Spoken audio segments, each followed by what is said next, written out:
And then you get all that relaxation combined with almost like this Mhm. lunge type Just opening like in your pelvis. asymmetric. Yep. Yeah. Oh my gosh, Hmm. gold. Yep. Every Um, time. every time. And then pushing, my favorite positions are usually side lying or hands and knees, just Mm-hmm. because that's where I see the least amount of tearing. Hi, I'm Rachel, owner of the Natural Birth site, certified birth doula, childbirth educator, and midwife's assistant. And I'm Tiffany I, certified birth doula, lactation counselor, and midwife assistant. Here, you'll learn all about different aspects of pregnancy, birth, and postpartum. Remember, none of this information should take the place of your care provider and is not medical advice. Birth is not a medical emergency. Thanks for listening. Hey, listeners, welcome to the Natural Birth Talk. I'm Rachel. And I'm Tiffany. And today we are going to talk about upright positions and movement and how so many of the things that go on in the hospital restrict your upright positions and movement. But we're going to touch on kind of how those interventions restrict that, as well as how important it is to be able to be upright, to be able to move freely during your birthing time. So that's what we're going to chat about. How are you doing today, Tiffany? Good. I'm tired. Like we were just talking about it, and we both have just had so much going on. Mm-hmm. My house is a disaster. Always. I feel like everything in my house is just crazy, messy. And I don't know if everybody else is the same. When your house is a disaster, like my brain feels like a disaster. Yes, totally. Which sucks because my house is always a disaster because way too many people live in my house for how big my house is. There's like way too much stuff, right? That's funny. Well, I only have 3 people living in my house, but both of them are like tornadoes.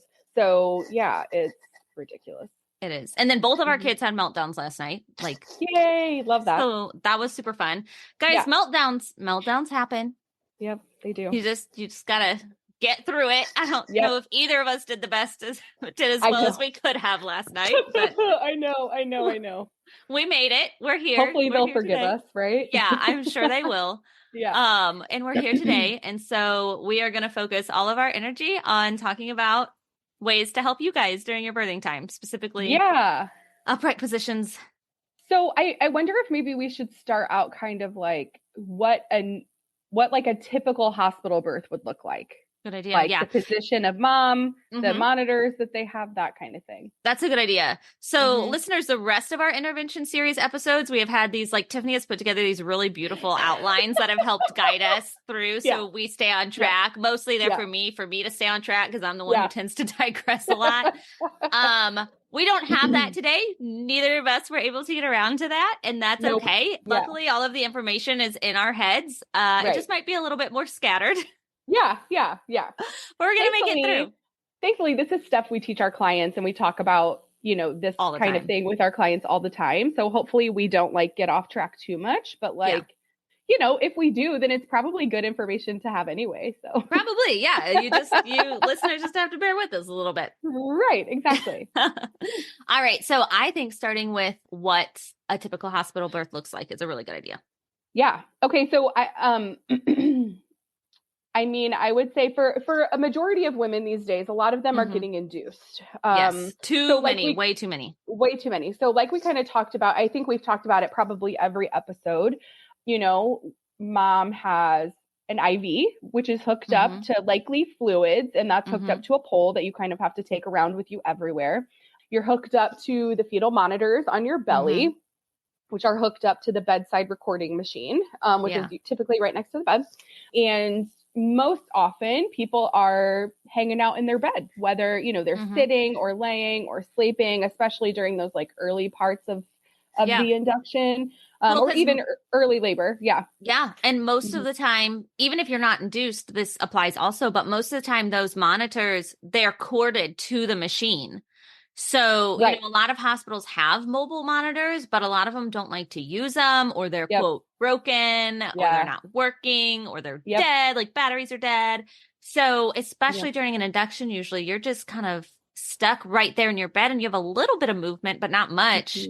But even without an induction, once you get to the hospital, that's just typically how it looks, unless you have a really good provider or a doula, or you're really good at standing up for yourself. Yeah. Or a really great nurse that understands how birth actually works.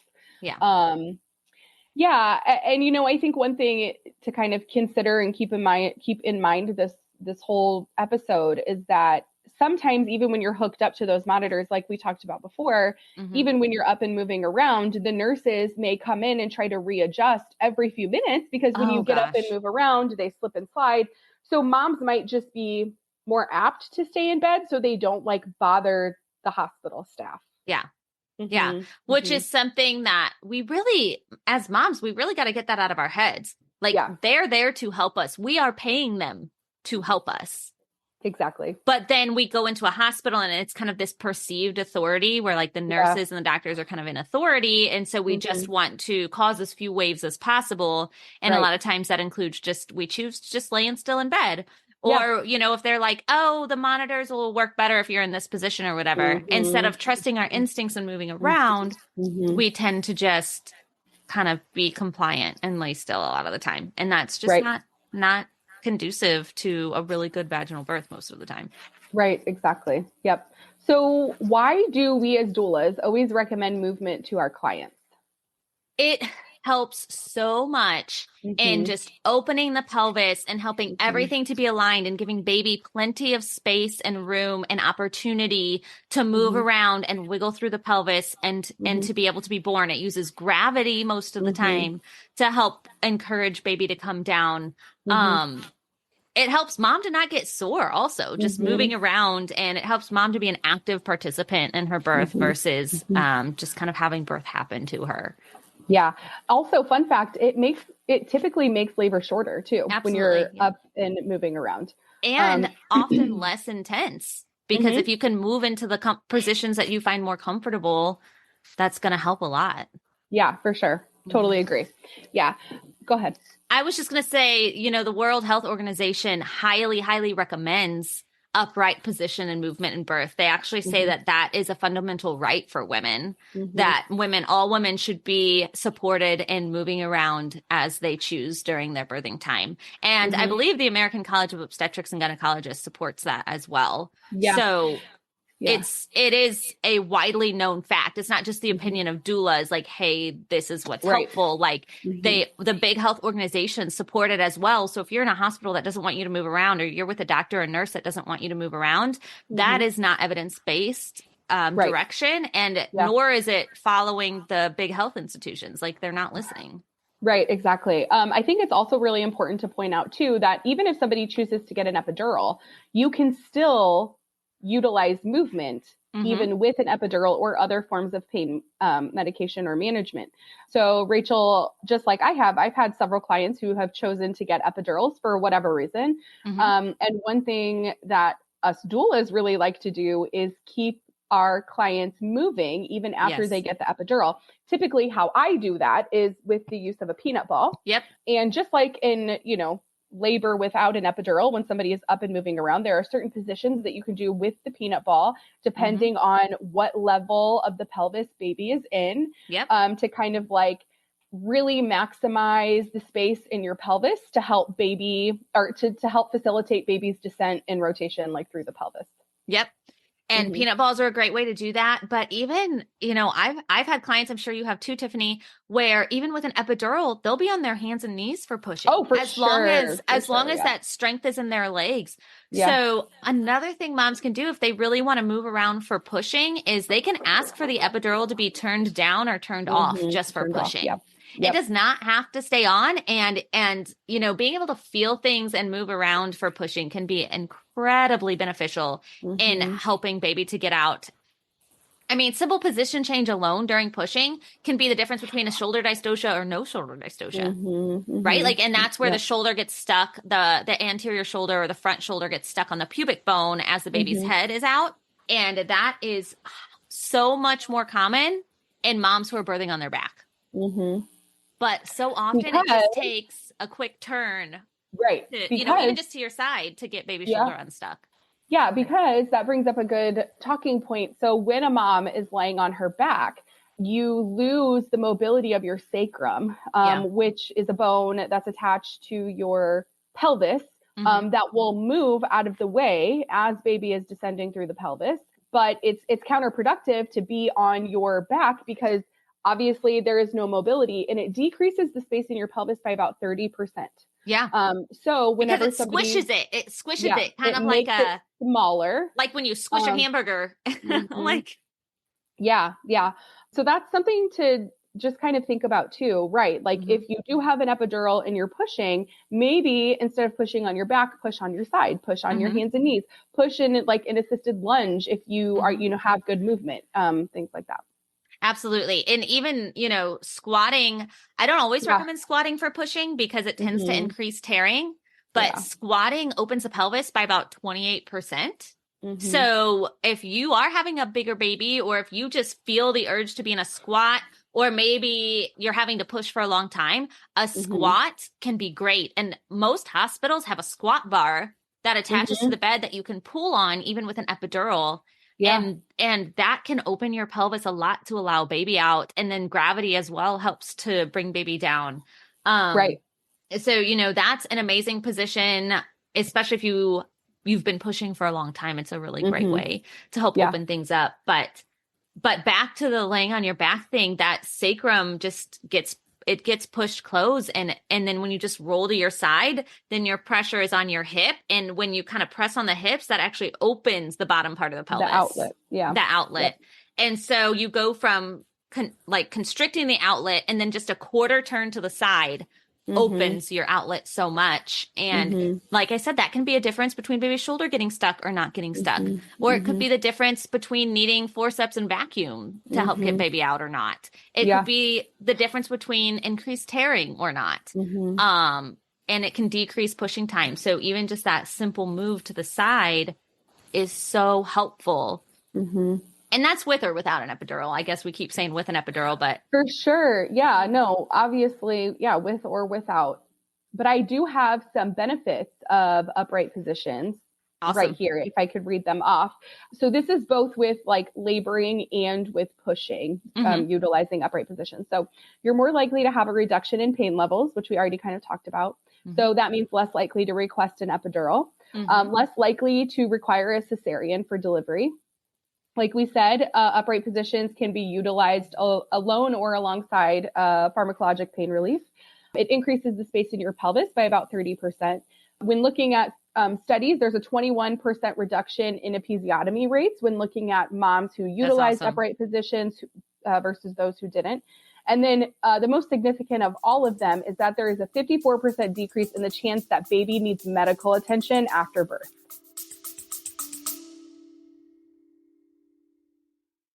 Backed by the most up-to-date science and research, we bring you the best prenatal on the market. Fullwell is an amazing prenatal vitamin formulated with the best of the best ingredients and bioavailable nutrient and mineral forms that help to fill in nutrition gaps for mom and baby. These prenatal vitamins are tested for consistent dosing and heavy metals and then verified by a third party for every single batch. That way, you know what you are buying is truly what you need. Not only does Fullwell have an amazing prenatal, they also carry women and men's fish oil, a men's multivitamin, a fertility booster, and an amazing Nourished Nerves calming tincture, which is one of our favorites. We are both so happy to announce that we can offer you guys a 10% discount on your first order. So you just have to use the code TNBT10. So that's the Natural Birth Talk, TNBT10. The link is in the description below. You can insert that code into the coupon code box to save. Hey, Tiffany, do you have any tips for someone who pee-pees their pants a little bit when they say jump or sneeze? I'm just asking for a friend. Actually, I have a fantastic suggestion that can be done in the comfort of your own home and was created by published researchers with a background in exercise physiology and physical therapy. It's called Tighten Your Tinkler. Oh my gosh, silly name, but it must have some serious results. Yeah, learn more by listening to the audio testimonial in the description or use code TNBT50 for $50 off the signature program. Hey listener, do you want a comprehensive yet concise and inexpensive online at your own pace natural birth education course to help you prepare for natural birth, pregnancy, and postpartum? Then check out the description below for that and our helpful products guide. Now back to the show. Yeah, which is huge. And a lot of that probably comes from the fact that shoulder dystocias are reduced and forceps and vacuums are reduced. So, when there is a shoulder dystocia, their shoulder gets stuck, or you do have an assisted delivery, the chance of baby needing help after birth is exponentially increased. And so if you can avoid those things by simply turning to your side or using your hands and knees, I mean, how wonderful is that for baby? I mean, at the end of the day, why, which obviously, I mean, we both know the answer to this already, but why do moms usually push on their back? Because it's easier for the OB. Right. Exactly. Yeah. It has nothing to do with the fact that that's how babies are born. Yeah. Because if you look at historically, if you're looking at depictions and pictures historically of moms giving birth, they're almost always squatting or upright in some way. Yep. Almost always. And so when did we lose that wisdom? When men started taking over birth. Surprise, surprise. When it was moved into the hospital. Yeah. And then that was just gone. And that was like, what? Just over 100 years ago. And not even, it wasn't even that long ago. So thousands of years of birth was completely drastically changed within the last 100 years because men took it over. Yep. Gross. Yeah. It sucks. Okay. So what There's are a little rant about that. Yeah. Right. What are some of your favorite positions that you like to recommend? Oh, I have so many. It depends on what's going on. So my favorite thing, just and Tiffany as well, just with our spinning babies training and just our general knowledge of birth, is we don't care so much about your dilation and effacement. We want to know where baby is. Where is baby in comparison to your pelvis? And without getting too deep into that, your nurses don't usually tell you baby's station, and that's what that's called, station. They'll tell you your dilation and effacement. I almost always have to ask for the station. Me too. They don't tell moms that. Yeah. And so, but you as a mom have the right to ask for that. Yep. Every right to ask for that. And the station can tell you so much good information. But even if you haven't had a vaginal exam, sometimes you just instinctually know what to do. If baby's high, lift and tucks, circles on the ball. I see a lot of moms who just naturally like bend over like the couch, the bed, the counter, whatever. And they're doing that because it like opens the top of your pelvis and helps facilitate like engagement. So And then circles on the ball in early labor are really popular too. And that's really great for helping baby to get in. If baby's a little bit lower, you're in that like active labor, baby's in the middle of the pelvis. I love sideline release. Sideline release is great for any time during labor, right? But you need help with that one.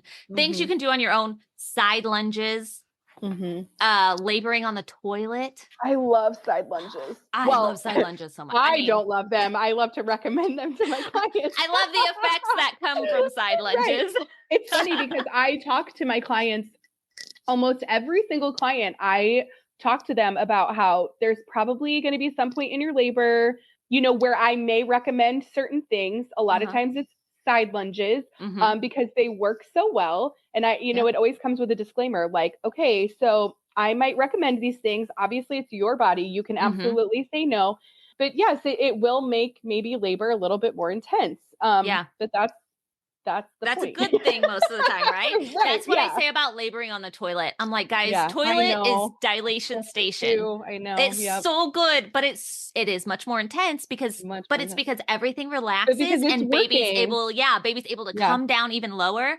My favorite way to labor on the toilet is to have mom prop up a foot. Yeah. Like on a roll of toilet paper or a squatty potty or something, and sit for a few waves with one foot propped up, and then you switch to the other foot. And then you get all that relaxation combined with almost like this lunge type opening in your pelvis. Asymmetric. Yep. Yeah. Oh my gosh, gold. Every time. Every time. And then pushing, my favorite positions are usually side lying or hands and knees, just because that's where I see the least amount of tearing. Yeah, a lot of my clients do hands and knees on their own. Yeah. But just move around too. I mean, you can move around during pushing. Once you're in a position, you're not stuck there. You can move. Also, what I want to say, when we think about movement, I think a lot of people feel like they have to do these like big, huge, exaggerated movements. When we're talking about movement, it doesn't have to be that much. I mean, I can't even think of an example off the top of my head right now, but it really can be just a little tiny movement in, you know, your hips or your foot or your leg or whatever. Yeah, rocking your hips side to side or forward and back as you squat or as you are in your hands and knees, just that little movement.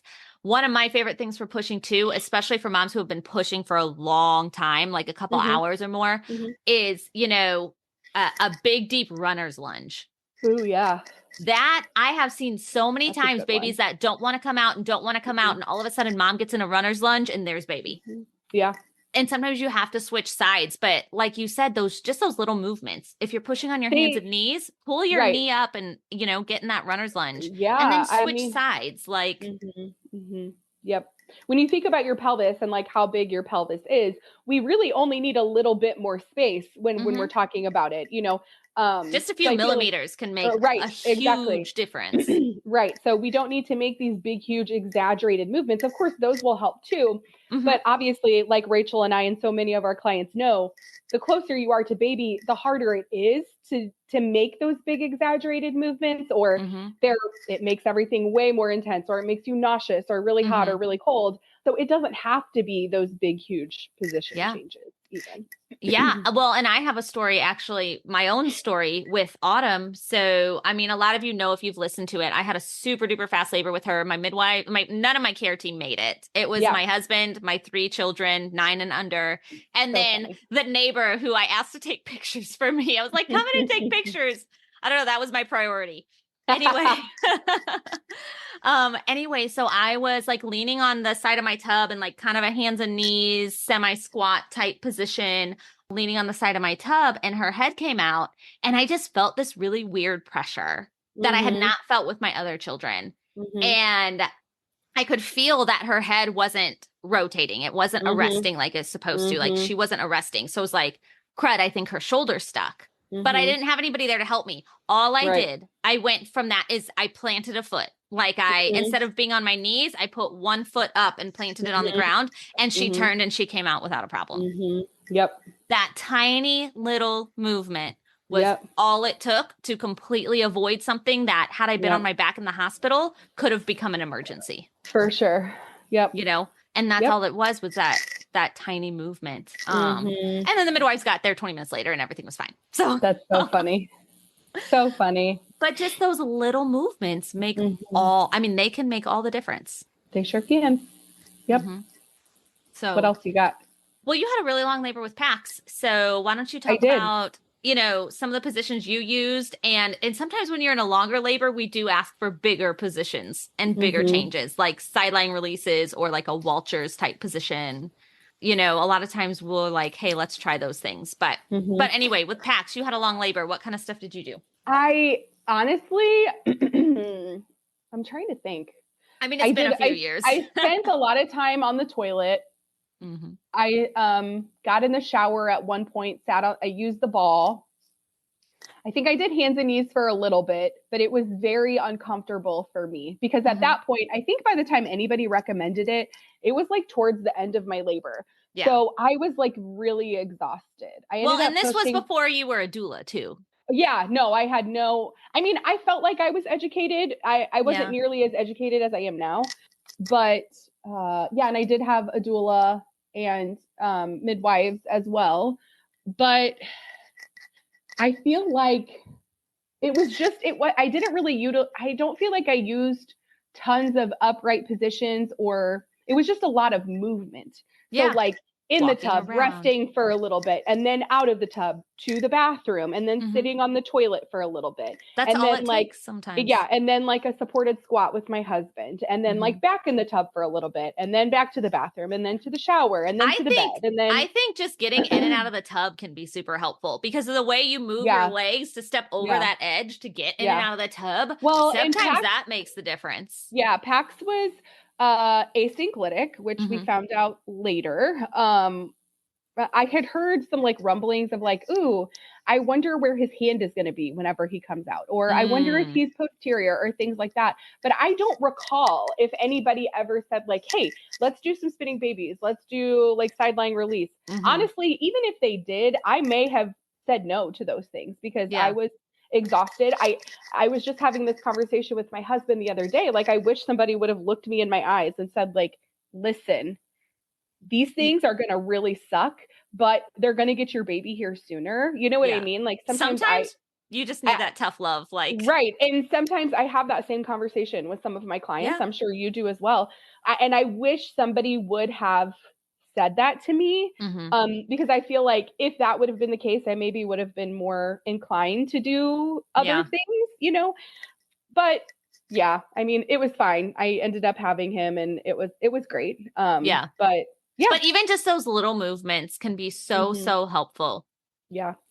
So Gail Tully told this story. I did my Spinning Babies parent educator training with her 2-3 years ago, whatever it was.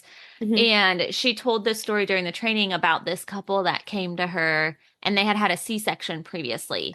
And mom had gotten really far into labor. I can't remember exact dilation. And I don't remember if she just stalled out or if they couldn't get baby out during pushing. But anyway, she had ended up in a C-section. And then they came to Gail with their next pregnancy. I believe they were one of Gail's clients. And now, of course, I'm getting the details muddied. It could have just been someone who used Spinning Babies and then reached out to tell Gail afterwards. But I think I think they were Gail's clients, because while Gail owns Spinning Babies, she's also a midwife. So, or, you know, is the creator of Spinning Babies or whatever. So they had gotten to that same point in labor where they had a C-section last time. And Gail said, okay, we're going to do side lunges now.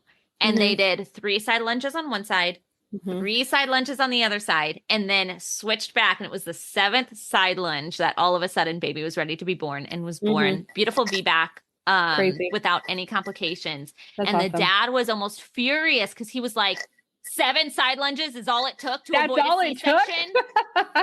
Yeah. He was like, that's all that took? And sorry, I just got real loud there. No, you're fine. But that's all it takes sometimes, is just that freedom of movement. And that's why upright positioning, freedom of movement can help avoid so many of these interventions. And we've talked about how they avoid C-sections and can make labor shorter, but they can also avoid augmentation meds a lot of the time too. Because often when labors stall out, it's not because the body's not working properly. Right. It's because the body knows that the baby's not in a good position and is taking a break. And then as soon as you get baby in the right, as soon as you give baby all the space and they get into their right position, and giving them space through movement, labor can take off again. Yeah. Yep. Without a problem. And then you don't need those augmentation meds. And that actually, I'm going to bring this up now. This is something I talk about in my class, is in the hospital, you often hear the 3 Ps, the passenger, passageway, and powers. And OBs like to say that all the time. They say, well, we can't do anything about the passageway. They're talking about the pelvis. And we can't do anything about the passenger, talking about the baby. So all we can do is augment the powers, saying they want to give you Pitocin or to get your contractions to be stronger. Yeah. But Tiffany and I both know that there is something you can do about the passageway and the passengers. For the pelvis, sometimes it's that freedom of movement. Sometimes it's a chiropractic adjustment. Sometimes it's a sideline release. And then for the baby, encouraging baby to get into the right position, again, it's the same solution, which is freedom of movement and opening the pelvis so baby can get into the right position. Maybe it's relaxing some muscles with a shake the apple trees or jiggle, And so, where doctors want to say, well, the only thing we can do do anything about is the powers, we want to augment labor. We say, well, instead of forcing this to happen, what can we do to let the body do this on its own? Right. And it's almost always some sort of position change. Yeah. That's all it takes. Most, so often. Very simple. It's very simple. And then there's hardly any negative side effects from position change other than you might be a little bit more uncomfortable for a hot minute. Right? Versus the potential side effects of Pitocin and C-section and epidurals and all of these things. It's like, it's just so simple. Most of the time. I think that maybe should be the takeaway from this whole intervention series, is that birth doesn't have to be complicated. Yes. Birth doesn't have to be complicated, and then of course there are times where you do all the position changes and it doesn't work, and there could be so many more things going into it. Mental blocks. It could be a more structural issue. Muscles are really out of whack, or ligaments and tendons are really tight or something. Could be maybe you were induced and so your body just wasn't ready. So it's refusing to open no matter what you do. Yeah. You know, there can be other factors, but so often it's as simple as upright positions and movement during labor. Yeah, agreed. Anything else? I don't think I have anything. I don't really have anything else either. And hopefully the audience appreciates a shorter episode this time since our last ones have been a little bit longer. Oh, that reminds me. Let's take a moment to talk about how you guys should review our podcast. Oh, yes, please do. Please review our podcast. We've had a couple new reviews come in and we are so appreciative of them. I'm going to call somebody out. Our friend Becca has been listening to our podcast and she reviewed it. And we were just so appreciative of that. Thanks, Becca, love you. Please review our podcast. It's so simple. It's so easy. You can just click like 5 stars and be like, these ladies are great. Or I learned so much. That's all you have to do. Okay. Yeah. And you can go into more detail if you want to, but we would just really appreciate those reviews and interact with us on social media at the Natural Birth site on Instagram and Facebook. And then again, send us your questions. Do we have another episode before our question and answer session? Do we have another one? I can't remember. I don't know. I mean, we might have one more, guys. We have to look at our list. We don't have our list in front of us right now. But it might be the next episode is our question and answer as well as story sharing episodes. We have several questions that have come in, but guys, like message us, email us, tag us on social media. We would love to answer your questions and share your stories. We've probably got time for a couple more to come in. We have one more episode before our question and answer, and it's postpartum interventions. Perfect. Oh, that's going to be a good one. It's going to be a really good one. Because that's the thing, people don't even think about the postpartum interventions. I'm going to have to get my act together before then so I can write us a good outline for that. Yeah. So it might be a little bit longer again, but we have blessed you with a shorter episode today. So at least this week. Right. Yeah. Thank you guys so much for listening. We're so excited to wrap up this series here in the next 2 episodes. We can't wait to hear from you guys. And we just hope and pray that this has been super helpful so far for you. We will talk to you guys in the next episode. Thanks for listening. See you later. Hi, Rachel Manns again. If you want to learn more, please subscribe to and rate this podcast and head over to thenaturalbirthsite.com to check out our online natural birth education course, birth story blog, YouTube channel, and more.